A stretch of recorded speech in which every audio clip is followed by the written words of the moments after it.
अध्यक्षजी यो कसको के फर्म भर्दै हुनुहुन्छ? यो सामाजिक सुरक्षा भत्ताको सर। कसको हो? यो भीमे कामी भन्नेको चाहिँ हजुरकै वडावासीको? हजुर हजुर हजुर। आफ्नो आमा यो करु कम्पनी चाहिँ बिटेको अनि उहाँको चाहिँ छोराले चाहिँ यो पैसा उहाँको खातामा जान्छ, त्यसै चाहिँ एउटा उहाँको खाता खोलेको। तपाईँको दिनु न।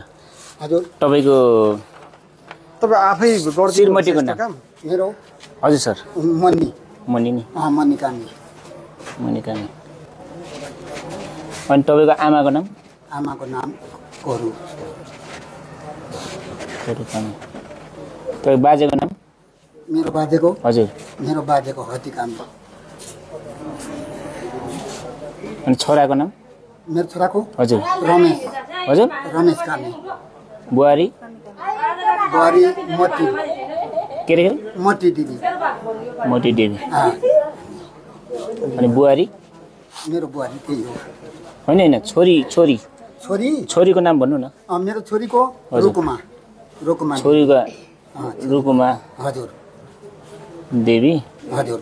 के देवी के कामी छ? कामी हो।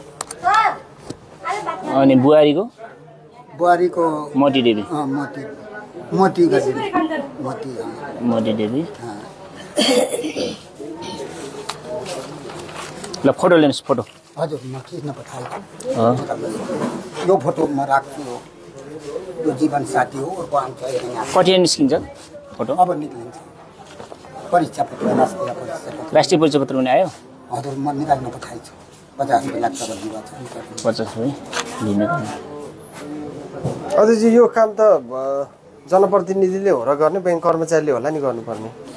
ब्याङ्क एउटा मात्रै ब्याङ्क छ यहाँ, अनि सरकारी ब्याङ्क अहिले चाप भोलि भएको कारणले गर्दाखेरि अहिले चाहिँ छिटो गरेपछि चाहिँ उनीहरूले छिटो हुन्छ भन्ने हिसाबले हामीले लुङ्ग्री गाउँपालिका वार्ड नम्बर 1 मा प्रायः सबै जनप्रतिनिधि खटेर उहाँहरूले चाहिँ सहयोग गर्ने काम चाहिँ अरू सदस्यहरू पनि यसरी खट्नुहुन्छ? खट्नुहुन्छ। अहिले जस्तो वडा नम्बर 1 यहाँ ब्याङ्क नजिकै आएर किलाचोरमै आएर? हजुर हजुर यतै हाम्रो सचिव सर पनि आउनुहुन्छ अनि हामी आएर चाहिँ सबै परिचय पत्र निकालिनेदेखि लिएर सबै काम हामीलाई सहयोग गर्छन्। सबैको? सबैजना। उपभोक्ताहरूको त होइन नि तपाईँहरूले यसरी काम? उपभोक्ताको पनि हामीले गरिदिन्छ। उपभोक्ताहरू पनि अब खाता खोल्न चाहिँ सक्दैन उनीहरू। प्रायः अब हामी आउने बेलामा हामी जाडै छौँ, कुनै बेला मिटिङ जुट्छ, कुनै बेला चाहिँ कार्यक्रम हुन्छ, त्यो बेलामा तपाईँहरू हिँड्नुहोस् है भनेर प्रायः उपभोक्ताहरूलाई हामी नै चाहिँ प्रत्यक्ष खटेर चाहिँ उहाँहरूको खाता खोल्नुहुन्छ। जस्तो कतिले त सक्नुहुन्न होला खाता खोल्न, उहाँहरूको त यस्तो सहयोग गरिदिनु पर्यो होइन? हजुर। कति त आफै पनि यस्तो फर्महरू भर्न सक्नुहुन्छ नि, उहाँहरूलाई त किन आवश्यक होला र? सक्नेले चाहिँ अब यो सक्नेले चाहिँ हामीले अब सहयोग गर्ने कुरा चाहिँ भएन, नसक्नेहरूले चाहिँ अब गर्छन्, तर प्रायः चाहिँ अब हामीले नै गर्नुपर्छ। अधिकांशको कामहरू? अधिकांश। र तपाईँहरू त वडामा बसेर पनि त काम गर्नुपर्ने होला नि, यता काम गर्दा फेरि उता समस्या होला अरू काम गर्दा?